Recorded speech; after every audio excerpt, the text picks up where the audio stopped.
Hi there, my name is Amanda Kaufman. And I'm Chris Lavelle. And you are listening to the Crush Method Show.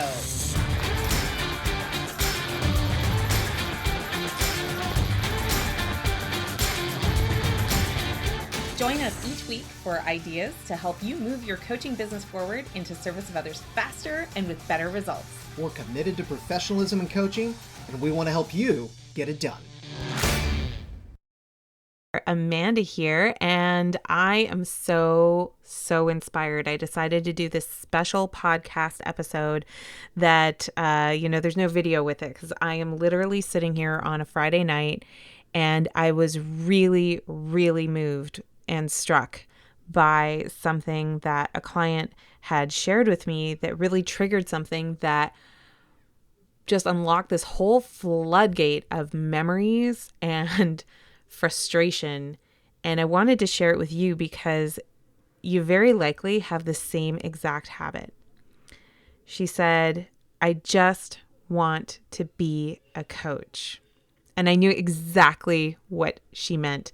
I remember when I was starting out, I had invested so much in coaches and training and courses and my certification, and I really love to coach. I genuinely love the practice of coaching, so much that I do it all the time. And even now when I'm doing more marketing training and how to, especially right now because it's so needed, you can't very easily go out and network with people. It's a very, very strange time that we're in. So I've really doubled down on sharing with people, how do you set up online marketing and online community building, and how can you set that up with ease so that you can spend more time coaching, which is what you want to do, and less time having to hustle or be on this hamster wheel. And so when this client said, I don't know if I'm up for this, if coaching means that I have to do all of this other work. And, she was referring to, of course, sending emails and posting to social media and hosting marketing events and having a list and building a community and doing all of those things that that honestly is not required, right? Nothing in your business is required. You're not even required to build a business if you want to be a coach. So I understand her sentiment, I just want to be a coach. And there's just a couple of things here, Number one, no one is going to want your business more than you do, right? So if it's on your heart, if you've been given this impulse or this need or this desire to become a coach, there are plenty of certifications out there that will happily take your investment, and they're going to be good for getting the skill of coaching. But I think a lot of those certifications also tend to represent that, oh yeah, you can create a career as a coach. And it's true, but that's kind of the shiny dream at the beginning of the journey. They definitely give you the skill of being able to help people with coaching. They definitely give you the mindset that you will need to be successful as an entrepreneur. They certainly often give community so that you're not alone in your desire, you're not alone in your pursuit. And they absolutely give you a lot of inspiration. Those certifications, they really, really do that. The thing is that they often don't give you the full picture of what you need to do to be successful as an entrepreneur. And I don't think it's because they're necessarily tricking anyone. It's just that the business blueprint for every person is going to be a little bit different because everyone is coming from a different background. Everyone's coming from a different set of desires. Everyone's coming from different reasons for why they're even sitting there taking the certification. A lot of people get a certification as a coach so that they can be better in the job that they have. Or maybe they work internally as a coach. Or maybe they're a leader of another kind of a business and they just want to be a more empowered leader. And so you have to kind of give those certification schools a bit of a break on it. I do think that a lot of their marketing misrepresents what you can do with what they're teaching.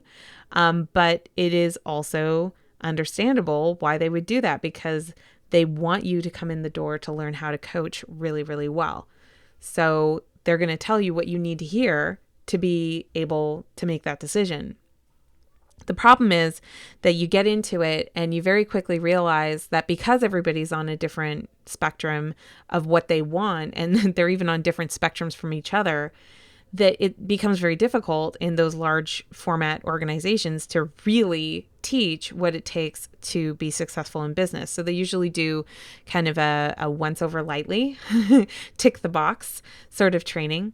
But what they don't teach you is they don't teach you how to think about the financial fundamentals of building a business, right? They don't teach you necessarily about sales and how to be really effective with sales, especially in a modern age where the average consumer is very educated on what the sales tactics are and the selling process.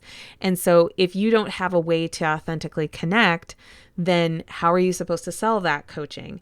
And if you can't sell the coaching, you don't have a business, right? You have a skill. And I remember getting trapped in this idea of, I just want to be a coach. I just want to be a coach. And it was such an insidious little loop, because using the word just in that sense was meant to humble my ambition and humble my goals and try to make it smaller so that it became more achievable. And there's a real danger in that, especially when you consider what a coach is and what a coach does. A coach typically is helping someone to achieve a goal or a dream that they don't presently feel supported in being able to achieve. So if we ourselves as coaches condition ourselves to just be a coach and humble our dream down to make it maybe something a little bit more achievable, but not as enticing or exciting, there's irony in that, isn't there? What really turned things around for me was to get very, very connected with my motivation for becoming a coach. And it's not just about, I want to help people. And it's not just about, I don't want people to suffer the way I've suffered or have the same bad things happen to them that happened to me. Like, I think that's a very surface place to start with your why, and it's a fine place to start. But what really made the big difference for me to move from just being a coach, just being another person in the crowd, just being okay with average, was when I said, but my why for becoming a coach, and this is my much deeper why, is I noticed in my life how often people who do have the power to change their life don't claim that power. In fact, they often give that power away to other people.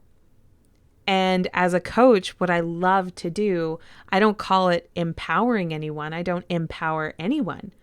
What I do is I remind them of the power that they already have. And I realized that by saying, I'm just a coach, there was so much incongruence with that. How can I help someone claim their power and claim their ambition and claim their life of being able to make decisions and choices that suit them for their life?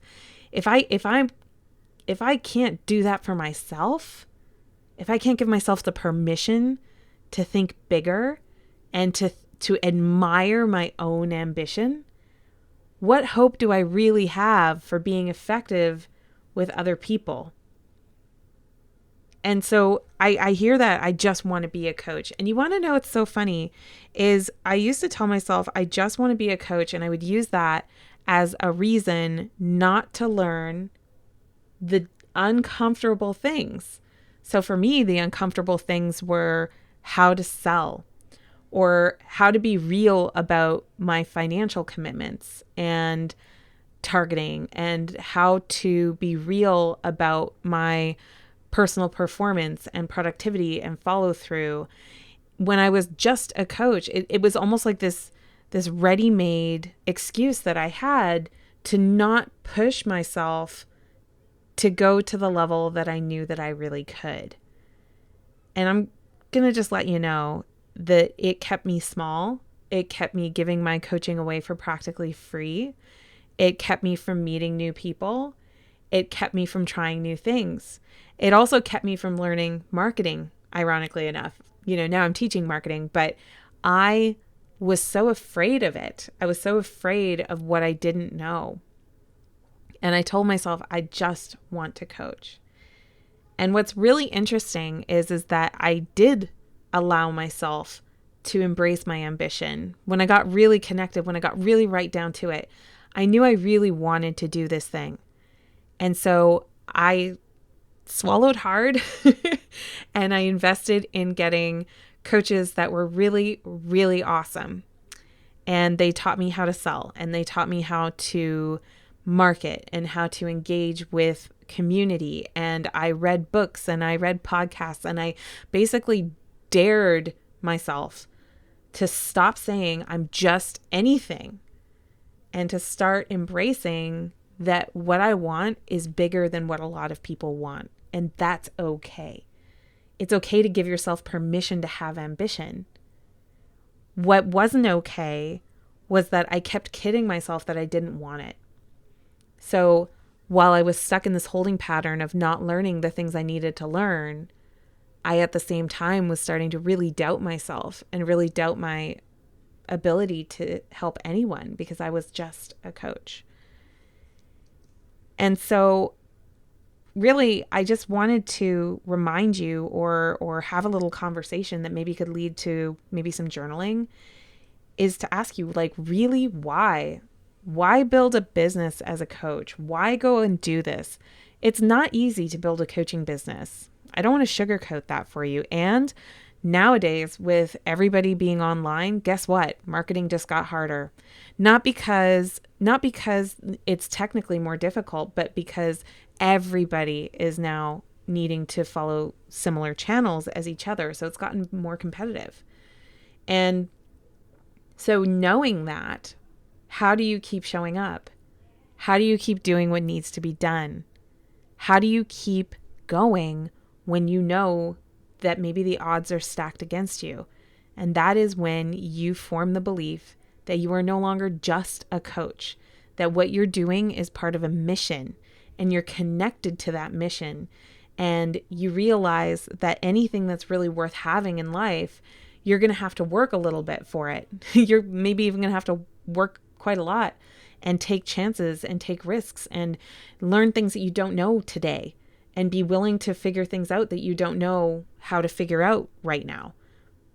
But you know what? You can figure it out. You just have to stop marginalizing what you're trying to do by saying, I just want to do this. You're building something glorious, maybe even something you were put on this earth to build. I really, really believe that.